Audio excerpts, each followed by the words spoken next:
Sir, tatay mo.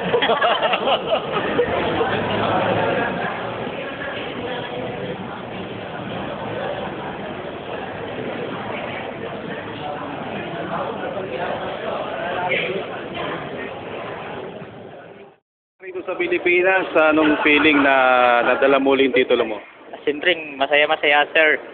Sayang masaya, walang kasing saya na nabalik ko yung crown ko pagbalik ng Pilipinas. Wala ka bang kaduda-duda na may babalik mo yung corona mo dito? Wala naman. At yun nga, balita nga na talagang yung promoter mo gusto gawin sa Cebu pero ikaw mismo nagpumilit na dapat gusto mo Mexico. Bakit yun ang ginusto mo? Para naman makita ng lahat ng buong mundo pag doon tayo lalaban sa labas eh. Kasi kung dito lang tayo sa Cebu, dito lang malalaman ng tao. Hindi doon. Kaya kunti lang makakakilala sa atin. So, anong pakiramdam mo na ngayon darating ka rito, world champion pa rin at marami tayong sumasalubong sa'yo?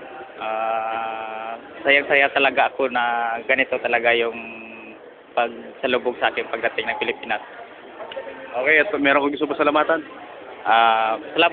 Salamat ako sa Panginoon at saka lahat ng mga fans ko sa buong Pilipinas. To all boxers in Ala Gym, may manager, Antonio Lopez Aldeguer, Michael Aldeguer, at saka doon sa LA, maraming salamat sila ni at Charm, Kuya Ronald, at saka Kuya Bert Chances.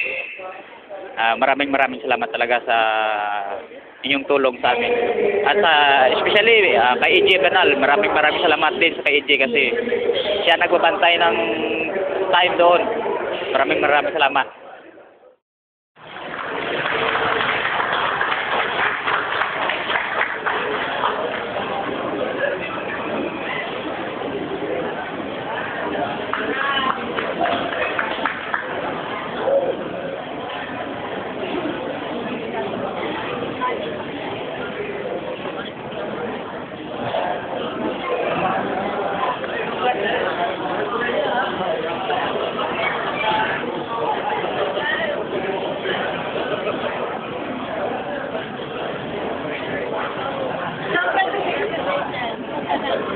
Gano'n naman.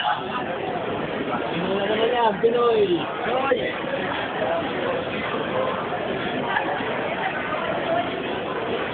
Okay na, bata oh.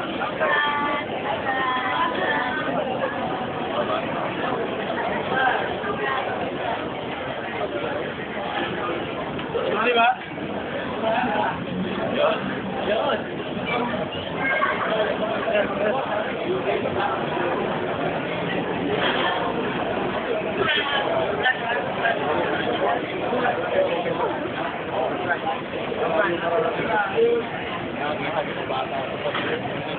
Hindi ba ako